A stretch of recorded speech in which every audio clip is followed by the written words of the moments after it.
Capítulo 24. El gran inmortal detiene a su viejo amigo, en la montaña de la longevidad. El peregrino roba el ginseng del templo de las 5 villas. Los 3 monjes no tardaron en encontrar al idiota atado a un árbol. Bachie no dejaba de chillar, como si fuera presa de un dolor insoportable.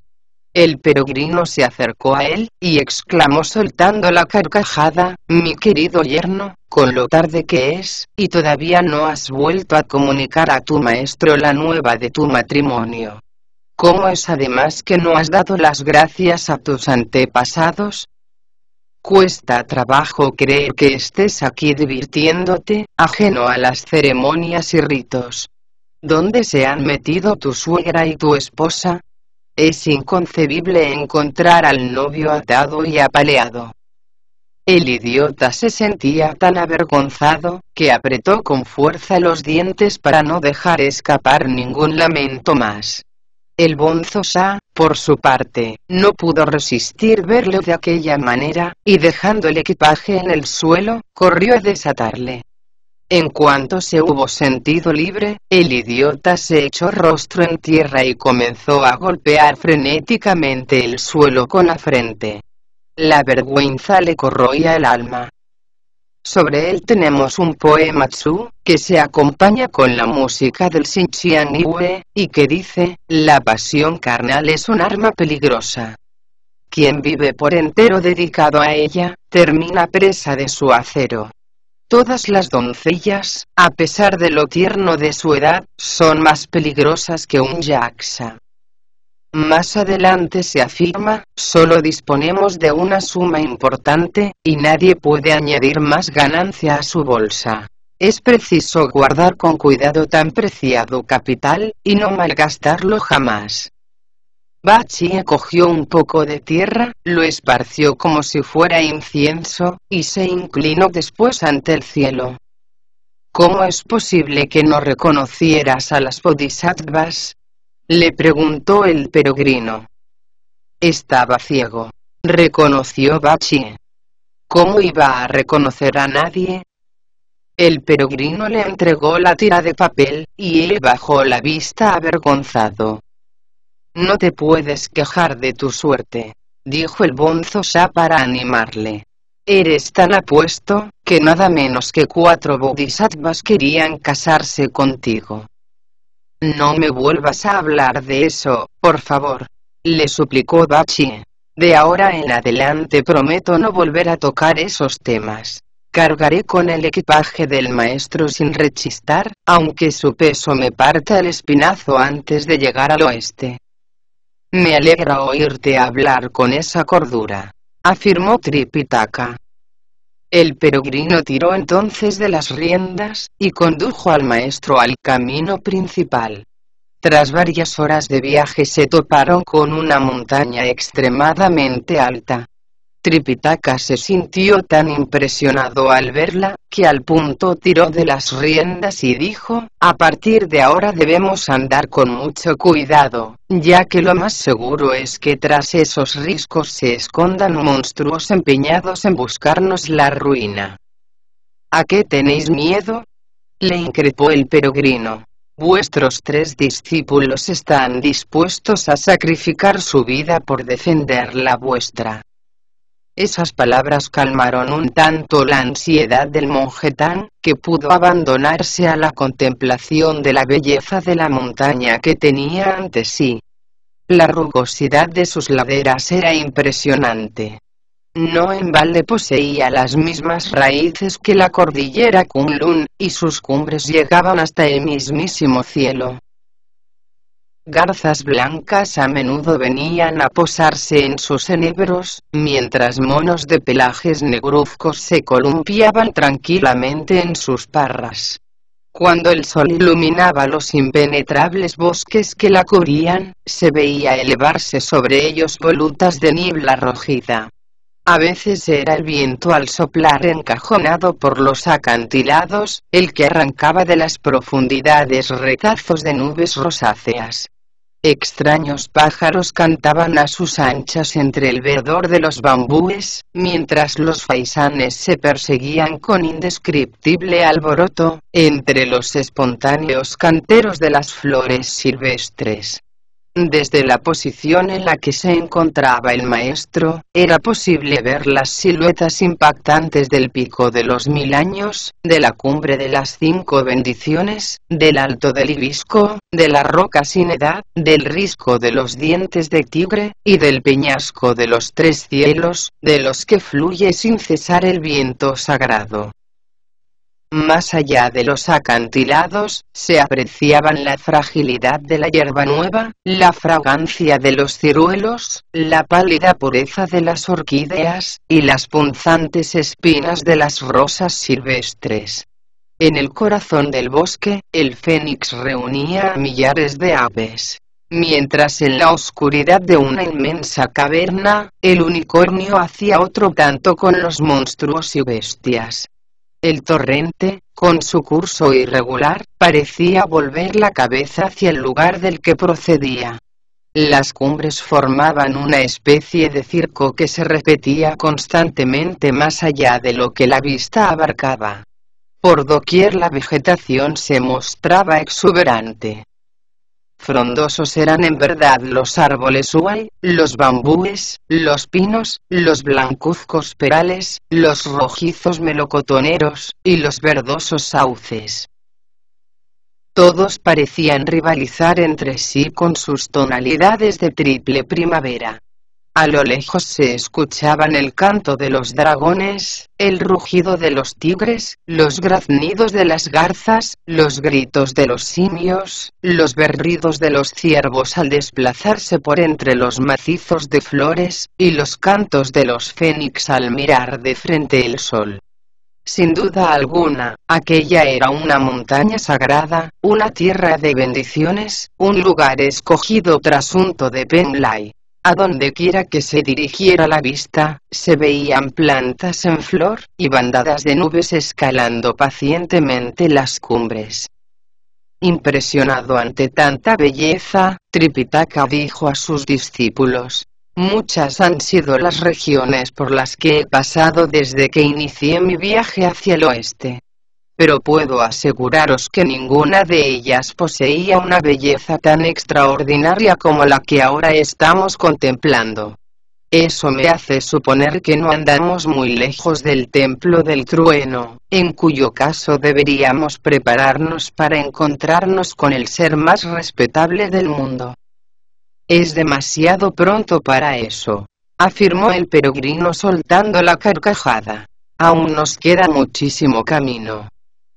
¿A qué distancia en concreto está de aquí el Templo del Trueno?, preguntó el bonzo Sa.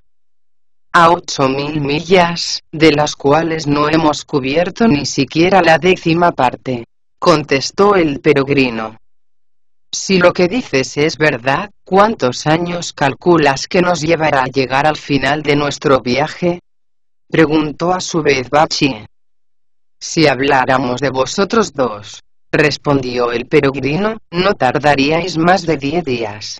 Yo haría en una sola jornada 50 viajes de ida y vuelta, y aún me sobrarían algunas cuantas horas de luz. Pero llevando con nosotros al maestro, es difícil calcular el tiempo que invertiremos. Todo eso está muy bien, insistió el monje Tan, pero ¿cuándo llegaremos a nuestro destino? Repito que no es nada fácil determinarlo, dijo el peregrino. La distancia es tan grande, que muy bien podríais haber empezado a caminar en vuestra juventud, y cuando llegarais a viejo aún estaríais de viaje. Serían tal vez necesarias 1000 reencarnaciones para alcanzar vuestro objetivo.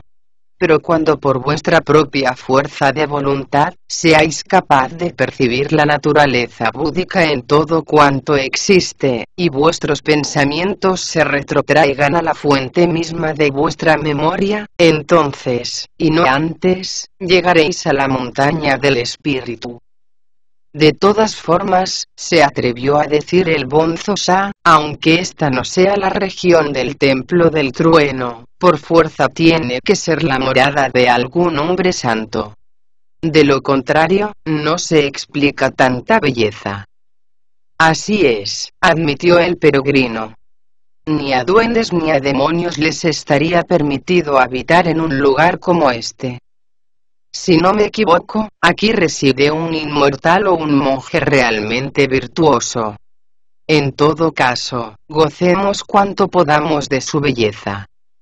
Aquella era, en efecto, la montaña de la longevidad. En ella se levantaba un templo taoísta, conocido por el nombre de las 5 villas, en el que habitaba un inmortal llamado Chen Yuan-tse, aunque gozaba del título de señor, socia de la tierra. En dicho templo, crecía un extraño tesoro, una raíz espiritual formada justamente después de que el caos hubiera sido dividido, y antes de que el cielo y la tierra se hubieran separado. Por una extraña cadena de circunstancias había ido a parar al continente occidental de Aparagodanilla, donde precisamente se hallaba enclavado el mencionado templo. Tan preciado tesoro había recibido el nombre de planta del mercurio alterado, o fruto del ginseng. Aproximadamente tardó 3000 años en florecer, le llevó un tiempo similar dar fruto, y permaneció maduro durante un período exactamente igual. Hubieron de transcurrir en total 10.000 años antes de que alguien pudiera probarlo.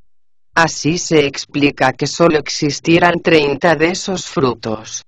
Tenía la forma de un recién nacido, al que no le faltaban ni los 4 miembros ni los 5 sentidos. Con solo olerlo, un hombre podía vivir más de 360 años, y quien tuviera la fortuna de comerlo alcanzaría con toda exactitud la edad de 47.000 años. Precisamente aquel día el inmortal Chen Yuan-tse había recibido una carta del primero de los seres celestes, en la que le invitaba a asistir a una conferencia en el Palacio Milé, del cielo de la suprema pureza. El tema de la disertación era precisamente, el fruto taoísta del origen caótico. A lo largo de su vida, el gran inmortal había enseñado a incontables discípulos a alcanzar el misterio de la inmortalidad, aunque a decir verdad, solo 48 de ellos habían conseguido la perfecta iluminación del Tao. Quizás por eso, o porque pertenecían a la secta de la verdad completa, había aceptado vivir en su compañía. Aquel día ascendió a las regiones superiores a escuchar la conferencia, acompañado por 46 de estos discípulos aventajados. Los 2 más jóvenes hubieron de quedarse pues, al cuidado del templo. Uno se llamaba Brisa Límpida, y el otro Luna Brillante. Brisa Límpida tenía solamente 2220 años, mientras que Luna Brillante acababa de cumplir los 1200.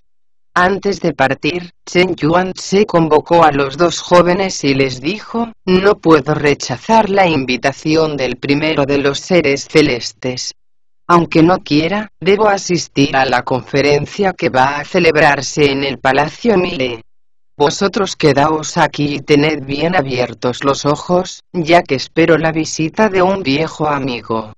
No necesito deciros que debéis tratarle lo mejor que podáis.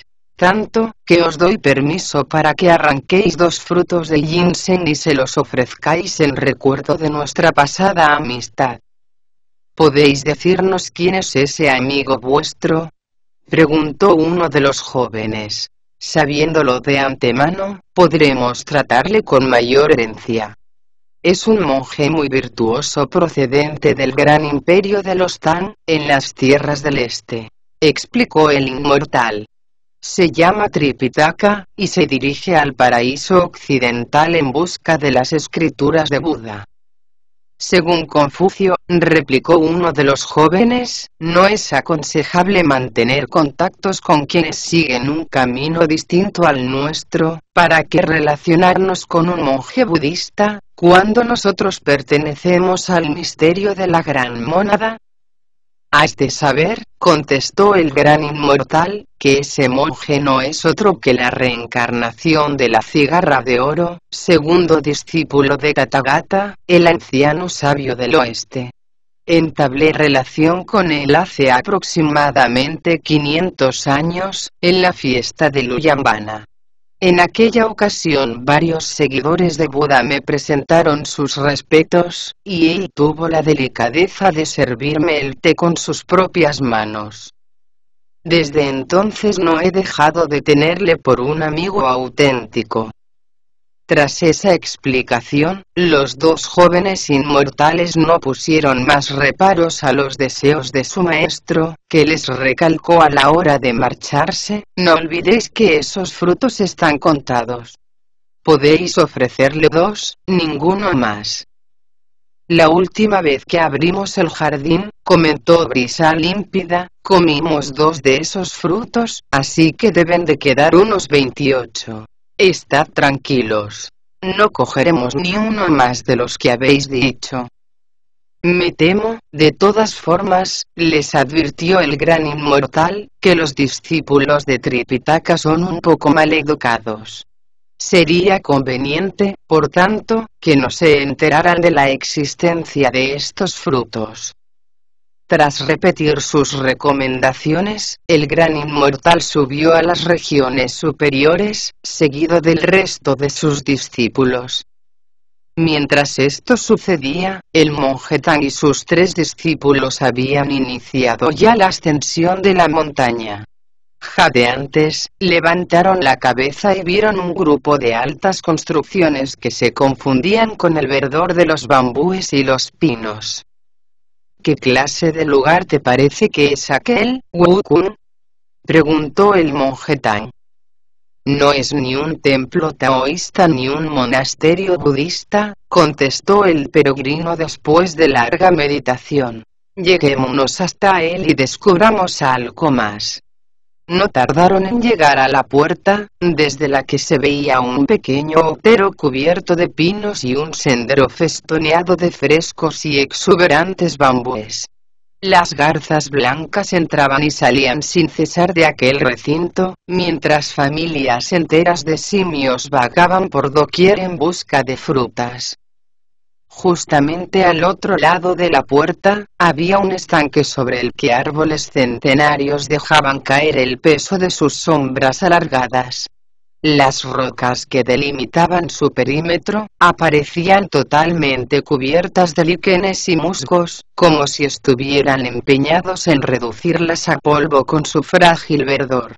Los salones de la mansión poseían un atractivo color púrpura, y sus torres parecían descender, como la lluvia, de las rojizas neblinas. No cabía duda de que aquella era una región santa. Por doquier se apreciaba una espiritualidad que de alguna manera, recordaba la caverna de nubes de Penlai.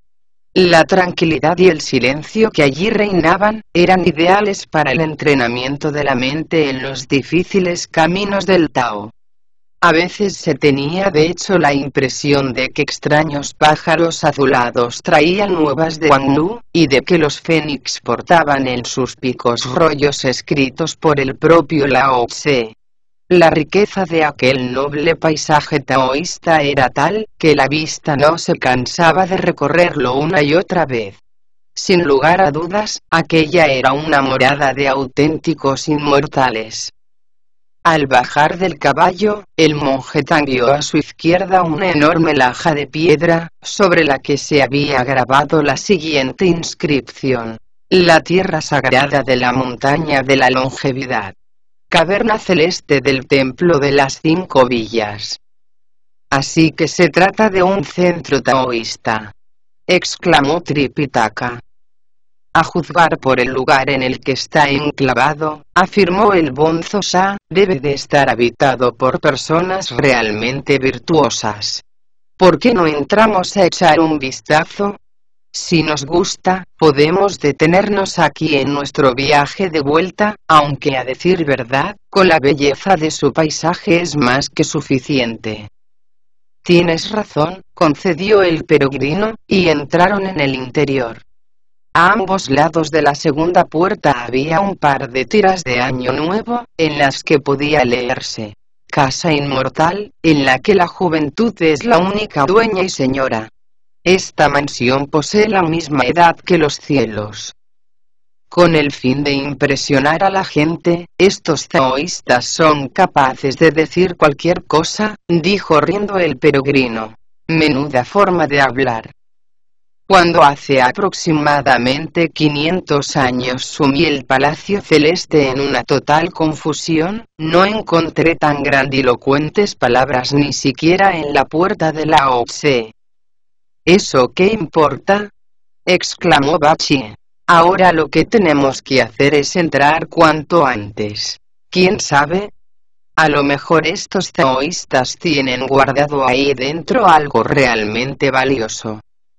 No habían transpuesto la segunda puerta, cuando les salieron al encuentro dos jóvenes de aspecto saludable, tanto corporal como espiritualmente.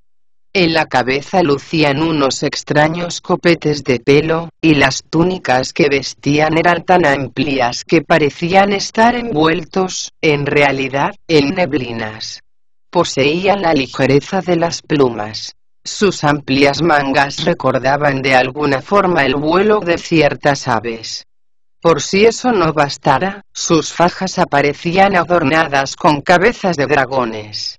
Viendo lo selecto de sus vestimentas, era fácil colegir que no se trataba de vulgares muchachos.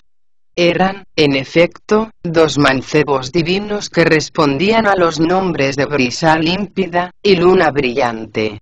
Con inusitado respeto se inclinaron ante los caminantes, y les dijeron: «Perdonadnos por no haber salido antes a daros la bienvenida.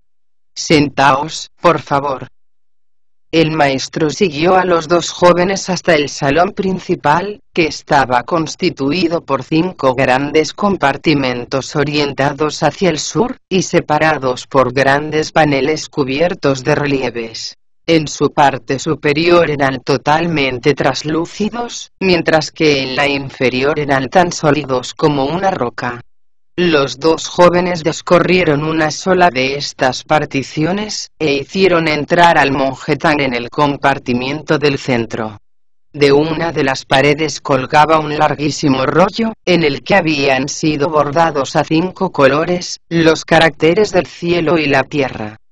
Justamente debajo de él, había una mesa lacada de cinabrio rojo para el ofrecimiento de incienso, sobre la que descansaba una urna de oro amarillo. Junto a ella se veían varias varillas de productos aromáticos. El monje Tang tomó un poco de incienso con la mano izquierda, y lo depositó en el quemador. Se inclinó después 3 veces seguidas, y volviéndose hacia los jóvenes, les dijo: «No hay duda de que vuestro templo de las 5 villas forma parte del paraíso occidental. ¿Cómo es posible por tanto que no prestéis culto a los 3 puros, a los reyes de los 4 puntos cardinales, a los diferentes señores del cielo superior? ¿Podéis explicarme por qué junto al recipiente del incienso, solo están escritos los caracteres del cielo y la tierra?» «A decir verdad», contestó uno de los jóvenes sonriendo, «eso es más que una deferencia por parte de nuestro maestro, porque mirándolo bien, solo el cielo es merecedor de nuestro reconocimiento». «¿Qué quieres decir con eso de que se trata de una pura deferencia?», volvió a preguntar Tripitaka. «Muy sencillo», contestó el joven. «Los 3 puros son amigos de nuestro preceptor, los 4 reyes sus feudos, los 9 planetas sus compañeros, y el dios del año nuevo una especie de huésped no muy bien recibido». Al oírlo, el peregrino se echó a reír de tal forma, que apenas podía mantenerse en pie. «¿Se puede saber de qué te ríes?», le reconvino Bachie. «Y decías que yo me las daba de grande», exclamó a duras penas el peregrino. «¿Has oído la prosopopeya de este jovencito taoísta? ¿Dónde está vuestro maestro?». indagó Tripitaka. Ha sido invitado por el primero de todos los seres, a asistir a una conferencia sobre el fruto taoísta del origen caótico, en el Palacio Milé, del paraíso de la pureza. El peregrino no pudo resistirlo más, y exclamó: «Déjate de tanto título rimbombante. ¿Es que no sabes con quién estás tratando? ¿A quién quieres engañar con tanta palabrería altisonante? ¿Quién es ese inmortal del Palacio Milé, que se ha dignado invitar a ese maestrucho vuestro? Además, ¿qué clase de conferencia es esa de la que hablas?» Al ver lo acalorado que estaba el peregrino, Tripitaka temió que los jóvenes fueran a incomodarse, y reconvino a Wukong diciendo: «Deja de mostrarte tan descortés, por favor. Si abandonamos este palacio nada más llegar, pueden tomarnos por maleducados. Como muy bien afirma el proverbio, las garzas no comen carne de garza. ¿Para qué importunar a estos jóvenes, si su maestro no está aquí? Lleva el caballo a pastar, mientras el bonzo ya se encarga del equipaje, y Bachie va en busca de un poco de grano. Nosotros mismos nos encargaremos de preparar la comida. Solo necesitamos unos cuantos pucheros y un poco de leña. Venga, cada cual a lo suyo. Yo voy a quedarme aquí descansando un poco. Proseguiremos nuestro camino en cuanto hayamos terminado de comer». Los tres obedecieron sin rechistar. Brisa límpida y luna brillante se sintieron tan admirados por lo bien organizados que se mostraban, que no pudieron por menos de comentar entre sí: «Qué determinación la de este monje. Con razón es la reencarnación de un sabio del oeste. Ahora debemos hacer lo que nos dejó encargado nuestro maestro, y entregarle unos cuantos frutos de ginseng. Menos mal que sus 3 discípulos se han marchado. De lo contrario, tendríamos serios problemas con ellos. ¿Te has dado cuenta de lo rudos que son sus modales?» «No vayamos tan deprisa», sugirió Brisa límpida. «Mirándolo bien, no sabemos si es este monje el amigo de nuestro maestro. Deberíamos asegurarnos, antes de dar cualquier paso en falso». Se llegaron pues hasta Tripitaka, y le preguntaron: «¿Sois vos el monje Tan, hermano del emperador y eterno buscador de escrituras?» «Así es», contestó él inclinando la cabeza. «¿Cómo es que 2 inmortales como vosotros conocen un nombre tan vulgar como el mío?» Antes de marcharse, respondió uno de los jóvenes, «Nuestro maestro nos dejó encargado que saliéramos a recibiros a los pies de esta montaña. Lo que menos esperábamos es que fuerais a aparecer tan pronto. Sentaos, por favor, y permitidnos que os sirvamos un poco de té». «No merezco tantas atenciones», protestó Tripitaka, pero Luna Brillante se había retirado ya a la parte de atrás de la casa y no tardó en regresar con una taza de té aromático. En cuanto Tripitaka la hubo bebido, dijo Brisa límpida: «No debemos desobedecer a nuestro maestro. Así que, cuanto antes le entreguemos la fruta, mejor». Los 2 jóvenes se despidieron de Tripitaka y se retiraron a sus aposentos. Uno de ellos sacó un mazo de oro, mientras el otro se hizo con una bandeja de madera para servir elixir. Antes de salir hacia el huerto de ginseng, colocaron sobre ella varios mantelitos de seda. Brisa límpida se subió a un árbol, y agitó con el mazo las ramas.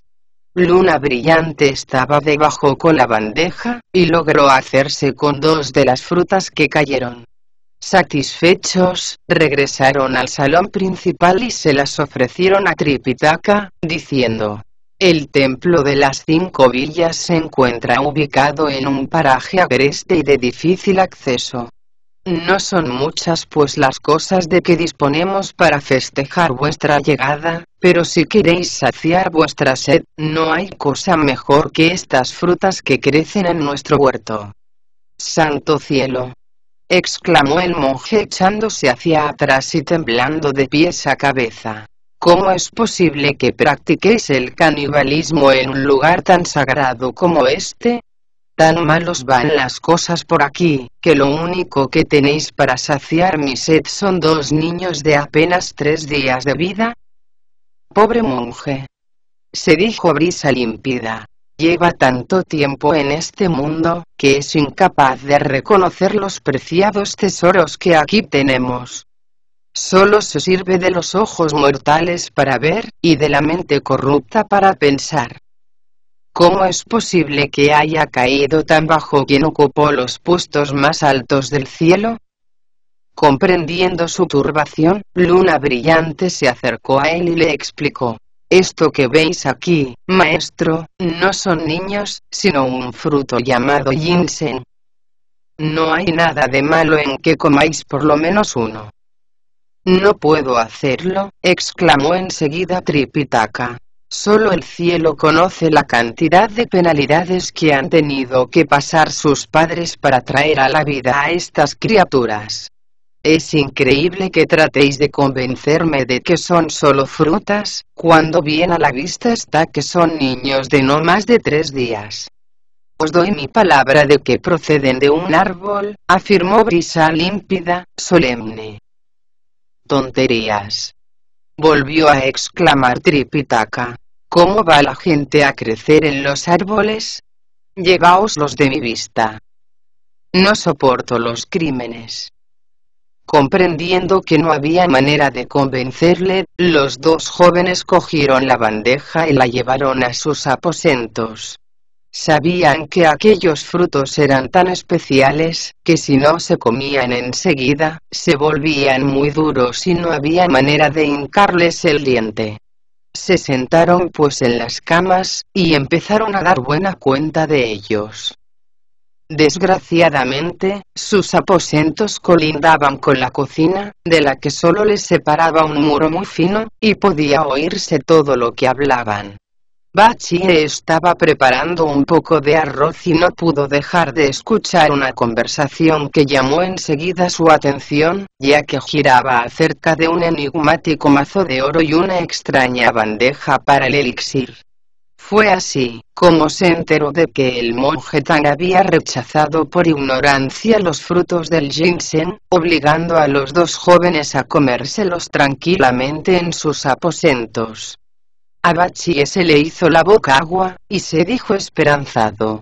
¿Cómo podría arreglármelas, para comer también yo uno? No sabía sin embargo qué hacer para conseguirlo, y decidió tratar del asunto con el peregrino. Se desentendió totalmente de la comida, y empezó a sacar la cabeza por la ventana, para ver si le veía aparecer. Wukong no tardó en efecto en dejarse ver con el caballo. Lo ató a un árbol, y empezó a andar hacia la parte de atrás de la casa, pero el idiota llamó su atención, agitando las manos como un loco y diciendo, «Ven aquí inmediatamente». «¿Se puede saber por qué gritas tanto?», preguntó el peregrino volviéndose y dirigiéndose hacia la puerta de la cocina. «¿Acaso falta arroz? Si es así, que el maestro coma primero. Nosotros mendigaremos el sustento en las casas que vayamos encontrando a lo largo del camino». «Pasa, de una vez», le urgió Bachie. «Lo que tengo que decirte no tiene nada que ver con el arroz. He averiguado que en este templo hay un tesoro de lo más extraño. ¿Quieres decirme de qué se trata?», volvió a preguntar el peregrino. «Por supuesto que sí», contestó Bachie sonriendo. «Pero te advierto que es algo que no has visto jamás. Es posible por tanto que, si te lo pongo delante de las narices, no seas capaz de reconocerlo». «No sabes ni lo que dices», le regañó el peregrino. «Cuando hace aproximadamente 500 años me dediqué a la búsqueda de la inmortalidad, recorrí hasta el último rincón del cielo y el océano, y puedo asegurarte que no hay misterio que no haya comprendido ni tesoro que no haya visto».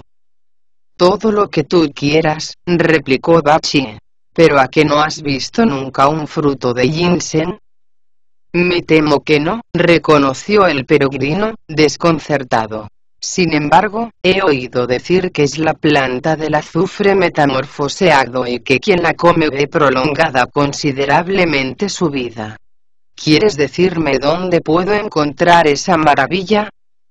Aquí mismo, contestó Bachie. Esos dos muchachos se la ofrecieron al maestro, pero él pensó que se trataba de un niño de apenas 3 días y no se atrevió a probarla. Opino que esos mozalbetes son un poco desconsiderados con nosotros, ya que debían habernos tratado exactamente igual que a nuestro mentor. ¿A qué viene eso de andar con secretitos? Los muy caraduras se han comido una fruta de esas cada uno en la habitación de al lado. Lo han hecho con tal fruición, que he empezado a babear como un tonto, mientras mi mente cavilaba la forma de probarla yo también. Así he caído en la cuenta de que no hay hombre con más recursos que tú. ¿Qué te parece si nos llegamos hasta su huerto, y les robamos unos cuantos frutos de esos? No hay cosa más fácil, afirmó el peregrino. Puedes tomarlo por hecho. Y dándose la vuelta, empezó a caminar hacia la parte delantera de la casa. Afortunadamente Bachie logró detenerle, diciendo, espera un momento. Mientras hablaban, les oí mencionar no sé qué de un mazo de oro. Es preciso hacerlo todo con la debida corrección, para que nadie se dé cuenta de nuestros planes. Estate tranquilo, dijo el peregrino. Ya sé cómo hacerlo. El gran sabio se valió de la técnica del ocultamiento corporal para introducirse sin ser visto en los aposentos de los taoístas. Los dos jóvenes no estaban ya allí. Después de comer las frutas regresaron al salón principal para mantener entretenido al monje Tang. El peregrino buscó por todas partes el mazo de oro, y solo pudo hallar una varilla de oro rojizo colgada de una ventana. Tenía aproximadamente una longitud de 2 pies, y un grosor que no superaba el de un dedo. Uno de sus extremos terminaba en una bolita del tamaño de una cabeza de ajo. En el otro había un pequeño agujerito con una cinta de lana verde. Este debe de ser el mazo de oro, se dijo el peregrino y lo descolgó con cuidado. Sin perder un solo segundo, se dirigió a la parte de atrás de la casa, abrió una puerta de doble batiente y se encontró de pronto ante un huerto esmeradamente cuidado. Sus barandas, primorosamente labradas, habían sido pintadas de un atractivo color rojizo, que contrastaba con lo escarpado de sus colinas artificiales. En ellas crecían exóticas flores, que rivalizaban en luminosidad con el sol, y pequeños bosquecillos de bambúes, cuyo verdor se compaginaba perfectamente con el límpido añil de los cielos. Tras un gracioso pabellón, se apreciaba una banda de sauces fijadores de niebla, junto a los que se levantaba una tribuna para gozar de la contemplación de la luna. Por doquier se veían pinos de un atractivo color azulado. El huerto era, en realidad, un mosaico de vivos y atractivos colores, el rojo brillante de los granados, el delicado verde de la hierba, el exuberante azul de las orquídeas, la límpida transparencia de las aguas de un arroyo. No lejos del pozo dorado crecían infinidad de árboles, entre los que destacaban los wutún, los uai y los melocotoneros de túpidas copas y atractivos colores. Los crisantemos esparcían por doquier el milagro otoñal de su penetrante fragancia. Junto al pabellón de las peonías crecían 10.000 variedades de tan preciadas flores. A donde quiera que se dirigiera la vista, podían contemplarse bambúes que desafiaban la escarcha, y pinos cargados de nobleza que se mofaban de la nieve. No muy lejos del estanque cuadrado y del lago circular, se habían construido nidos para las garzas y establos para los ciervos. Al chocar contra las rocas, el agua de los arroyos parecía desintegrarse en 10.000 esquirlas de jade. El viento invernal sacudía con fiereza la delicada blancura de los capullos del ciruelo, aunque se respiraba ya la cercanía de la primavera, en la explosión de color de las begonias.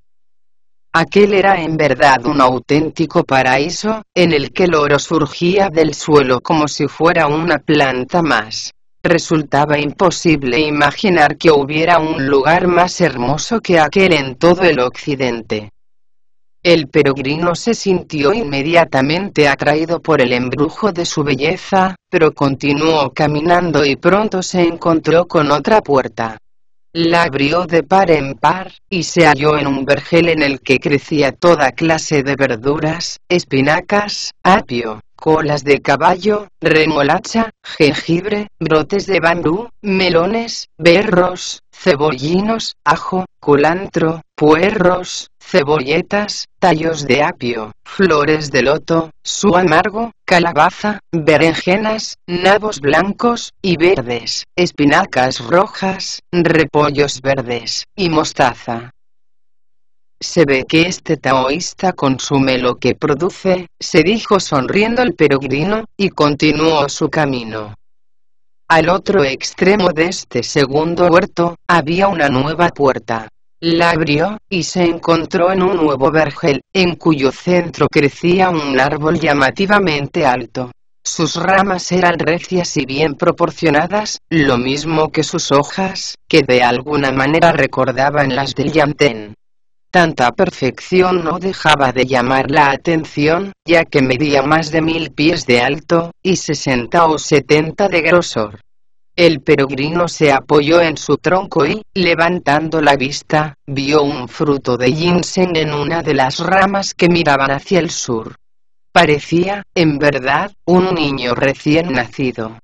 La brisa sacudía sin cesar sus miembros y su cabeza, otorgándole una indiscutible apariencia de vida. A veces se tenía incluso la sensación de que lloraba como si fuera un auténtico bebé. ¡Qué cosa más maravillosa! Volvió a decirse asombrado, el peregrino. Jamás había visto cosa igual. Y, de un salto, se encaramó a lo alto del árbol. Para él no encerraba secreto alguno robar fruta. De hecho, no era la primera vez que lo hacía. Sin pérdida de tiempo, sacó el pequeño mazo de oro, y golpeó con suavidad la fruta, que se desprendió al instante de la rama. El peregrino se dejó caer sobre la hierba, pero por mucho que lo intentó, no consiguió encontrar el ginseng. No había simplemente rastro de él. ¡Qué raro!, exclamó el peregrino. Me figuro que al tener piernas, se habrá echado a correr. Sin embargo, ¿cómo se las habrá arreglado para saltar la tapia? Ya sé lo que ha pasado. Seguro que lo ha escondido por alguna parte el espíritu de este huerto, para que no pueda comerlo. Enseguida hizo un signo mágico, al que añadió un conjuro que empezaba con la letra OM. Su gesto se tornó tan poderoso, que no tardó en aparecer el espíritu del huerto, inclinándose respetuosamente y diciendo: ¿En qué puede serviros este humilde esclavo vuestro, gran sabio? ¿No sabes que soy el ladrón más famoso del mundo?, preguntó a su vez, el peregrino. Nadie se atrevió a despojarme de mi botín cuando me apropié de los melocotones inmortales, del vino del emperador, y de las píldoras de la longevidad. ¿Cómo has tenido tú el valor de llevarte el fruto que acabo de arrancar a este árbol? Me extraña que haya sobrado con tanta ligereza. Mirándolo bien, lo que crece en árboles es patrimonio de todas las aves. ¿Por qué has tenido que quedarte con mi parte? Estáis muy equivocado, gran sabio, contestó el espíritu del huerto. Yo no os he quitado nada. Este tesoro es propiedad de un inmortal de la tierra, y yo no soy más que un vulgar espíritu. ¿Cómo iba a atreverme a cometer semejante desacato? A mí ni siquiera me está permitido oler esos frutos, así que tú verás. Si tú no lo has cogido, interrogó el peregrino, ¿cómo es que ha desaparecido nada más caer al suelo? Es muy posible que estéis al tanto de sus propiedades para alargar la vida, respondió el espíritu. Pero se ve que desconocéis absolutamente todo sobre él. ¿Qué quieres decir? Exclamó el peregrino. Que este árbol tarda aproximadamente 3000 años en florecer, invierte otro tanto en dar fruto, y lo conserva en sus ramas durante un período exactamente igual, explicó el espíritu. Quien lo vuela una sola vez puede vivir más de 360 años, y quien tenga la fortuna de comerlo es capaz de alcanzar los 47.000 años. Sin embargo, un fruto tan valioso se encuentra totalmente a merced de las 5 fases. ¿Y eso qué significa? Volvió a indagar el peregrino. Muy sencillo, dijo el espíritu. Que se desprende al contacto con el oro, se seca con el de la madera, se disuelve con el del agua, se marchita con el del fuego, y se diluye con el de la tierra. Ese es el motivo por el que has tenido que valerte de un objeto de oro para arrancarlo. Tenías que haberte servido además de una bandeja cubierta con un mantelito de seda. De esa forma, hubieras evitado el contacto con la madera. Es más, a la hora de comerlo, es preciso disolverlo con un poco de agua en un recipiente de porcelana, y mantenerlo alejado cuanto se pueda del fuego. Lo que ha ocurrido en definitiva, ha sido que al tocar la tierra, se ha asimilado totalmente a ella. Consiguientemente, esta porción de huerto se mantendrá lozana durante más de 47.000 años. No deja de ser esto extraño, ya que en realidad es 3 o 4 veces más duro que el hierro, y el acero no puede absolutamente nada contra él. Eso explica precisamente que quien lo coma pueda vivir tanto tiempo. Si no me crees, golpea el suelo todo lo fuerte que puedas y te convencerás. El peregrino cogió la barra de los extremos de oro y propinó un golpe terrible a la tierra. Pero rebotó como una gota de lluvia sobre la roca. En el suelo, sin embargo, no se apreciaba la menor señal.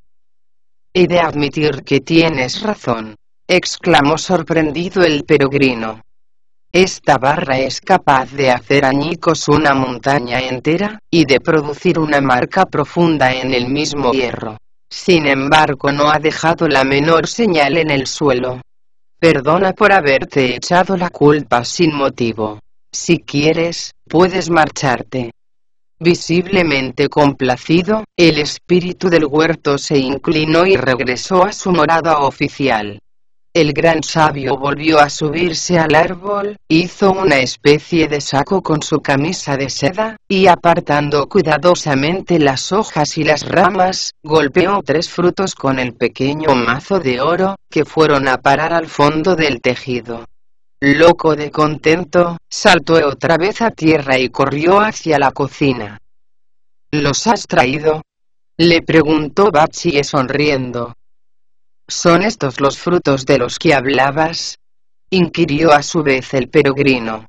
Ha sido más fácil conseguirlos de lo que esperaba. Así que llama al Bonzosai que venga a probarlos. No está bien dejarle fuera de un banquete tan suntuoso como este. Ven aquí, Wu-Chin, gritó Bachie moviendo las manos. ¿Se puede saber qué es lo que quieres?, preguntó el Bonzosai.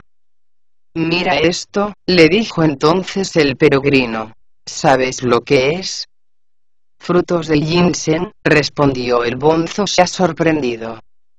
Eso es, confirmó el peregrino. ¿Dónde los has probado? En ninguna parte, contestó el Bonzosai. Cuando desempeñaba el cargo de levantador de la cortina, vi en cierta ocasión a varios inmortales regalárselos a la reina madre con motivo de su cumpleaños. Pero no los he probado jamás. ¿Piensas darme ahora esa oportunidad? Por supuesto, afirmó el peregrino. ¿Para qué crees que he traído 3? Cada uno cogió el suyo. Bachie poseía un enorme apetito y una boca que superaba toda medida. No esperó pues ni un solo segundo, y se lo tragó como si se tratara de una simple pepita de melón. ¿Se puede saber qué es eso que estáis comiendo?, preguntó volviéndose hacia sus dos hermanos. Frutos de ginseng, contestó sorprendido el bonzo Sha. ¿A qué sabe eso?, volvió a preguntar Bachie. No le hagas caso, Wu Qin, le aconsejó el peregrino. Él ya ha comido el suyo. ¿A qué viene tanta pregunta inútil? Me temo que lo he comido demasiado deprisa, confesó Bachie. Yo no soy tan comedido como vosotros, que os gusta saborearlo con fruición. A mí no me va eso de masticar. Lo triste es que no me lo había tragado y ni siquiera sé si tenía pepita. ¿Por qué no vas y me traes otro? Vamos, no te hagas de rogar. Al fin y al cabo, es culpa tuya haberme agitado de esta forma los gusanos del estómago. Te prometo que esta vez los saborearé con cuidado. Se ve que no tienes remedio, exclamó el peregrino. Estos frutos no son como el arroz o los tallarines. En 10.000 años solo han madurado unos 30. Deberías dar gracias al cielo por haberlos podido comer. Así que deja de decir tonterías de una vez. Cogió el pequeño mazo de oro, y sin decir nada más, lo dejó caer en la habitación de al lado, a través de un agujero que hizo en la ventana. Pero el idiota no se arregló, y continuó murmurando insensateces. Al poco tiempo, los jóvenes taoístas regresaron a sus aposentos en busca de un poco de té para el monje Tang, y oyeron quejarse a Bachie de no haber saboreado como debiera el fruto del ginseng, y de que mejor hubiera sido no habérselo llevado a la boca. ¿Has oído lo que acaba de decir el monje del morro saliente?, preguntó intrigado Brisa Límpida Luna Brillante. Ni más ni menos ha dado a entender que se ha zampado uno de nuestros preciados frutos. ¿Crees que habrán robado alguno esos bonzos zarrapastrosos?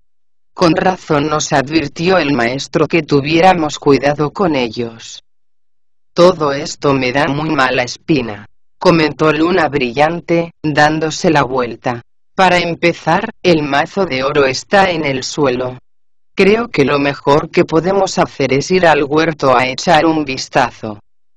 Los dos jóvenes corrieron a la parte de atrás de la casa, y para su sorpresa, encontraron abierta de par en par la puerta del jardín de las flores. ¡Qué cosa más rara!, exclamó Brisa Límpida. Recuerdo muy bien haberla dejado cerrada. Visiblemente preocupados, corrieron hacia el huerto de las verduras y lo hallaron abierto también. Sin poder contener ya la impaciencia, entraron en el jardín en el que crecía el ginseng, y empezaron a contar sus frutos, mirando con ansiedad hacia arriba. Repitieron varias veces la operación, pero siempre obtuvieron el mismo resultado. 22 frutos. ¿Has contado bien?, preguntó Luna Brillante. Sí. Y no solo una, sino varias veces, contestó Brisa Límpida. ¿Cuántos te salen? En un principio había 30, respondió Luna Brillante. Antes de marcharse, el maestro dividió 2 entre todos nosotros, así que quedaban 28. A esos hay que restar los 2 que ofrecimos al monje Tang. O sea, que en total debería haber 26. ¿Cómo es posible que solo hayamos contado 22? ¿Dónde están los otros 4? Aunque mirándolo bien, la explicación no puede ser más clara, los ha robado ese grupo de ladrones. Vamos a pedir cuentas de todo ello al monje Tang. Tras abandonar el jardín, se dirigieron al salón principal, donde pusieron de vuelta y media a Tripitaka, acusándole de ladrón y de amigo de ratas. Haciendo uso de un lenguaje irrespetuoso en extremo, continuaron insultándolo durante mucho tiempo, hasta que finalmente el Tang no pudo aguantarlo más y dijo: ¿A qué viene tanto alboroto? ¿Es que no podéis calmaros y tratar del asunto que sea como personas educadas? Si tenéis algo que decirme, hacedlo con más tranquilidad y sin usar un lenguaje tan ofensivo. No me explico qué clase de inmortales sois vosotros. Por lo que se ve, estás totalmente sordo, le regañó Brisa Límpida. Si te hablamos con un lenguaje tan soez, es porque estamos convencidos de que es el único que entiendes. ¿De qué otra forma podemos dirigirnos a quien ha robado los frutos del ginseng? ¿Qué quieres? ¿Que encima te alabemos? ¿Cómo son esos frutos que decís?, preguntó el monje Tang. Como un niño recién nacido, contestó Luna Brillante. Al menos eso fue lo que tú mismo dijiste, cuando te los dimos a probar hace menos de media hora. Bendito sea Amitabha Buda, exclamó escandalizado el monje Tang. ¿Cómo voy a atreverme a robar eso que decís, si con solo mirarlo me pongo a temblar como si fuera una hoja? Ni aunque estuviera muerto de hambre sería capaz de probarlo. Mucho me temo que os habéis equivocado de persona. Es posible que tú no lo hayas hecho, reconoció Brisa Límpida, pero no estamos tan seguros de tus discípulos. A ellos sí que les gustaría probar una delicia como esa. No lo niego, admitió Tripitaka. ¿Pero a qué viene eso de gritar como locos? Ahora mismo voy a preguntárselo, y si son ellos los culpables, os juro que les obligaré a resarciros de alguna manera. ¿Resarcirnos?, repitió burlón Luna Brillante. No podrías hacerte con uno de esos frutos, ni aunque tuvieras todo el dinero del mundo. Si es verdad lo que dices, concluyó Tripitaka, al menos podrán presentaros sus disculpas, pues como muy bien dice el proverbio, la honradez vale más que 2000 monedas de oro. Además, no estamos seguros del todo de que hayan sido mis discípulos los que han cogido vuestros frutos. ¿Qué quieres decir con eso?, preguntó Luna Brillante. Nosotros mismos les hemos oído discutir sobre el tamaño de los trozos que se estaban repartiendo tan tranquilamente. Venid aquí inmediatamente, discípulos, gritó Tripitaka. Al oírlo, el bonzo Sa exclamó preocupado: vaya, lo que nos faltaba. Esos jovenzuelos taoístas nos han descubierto y han ido con el cuento a nuestro maestro. Por eso están armando todo ese alboroto. Nuestra situación es ciertamente comprometida, comentó el peregrino. De todas formas, se trata de un asunto de auténtica subsistencia. Si hemos robado, ha sido con el único propósito de matar el hambre. Así que lo mejor es negarlo de plano. Estoy de acuerdo contigo, asintió Bachi. Robar para comer no es delito. Y abandonando la cocina, se dirigieron hacia el salón principal. No sabemos cómo se las apañaron para salir de aquel embrollo. Quien desee descubrirlo tendrá que escuchar las explicaciones que se ofrecen en el próximo capítulo.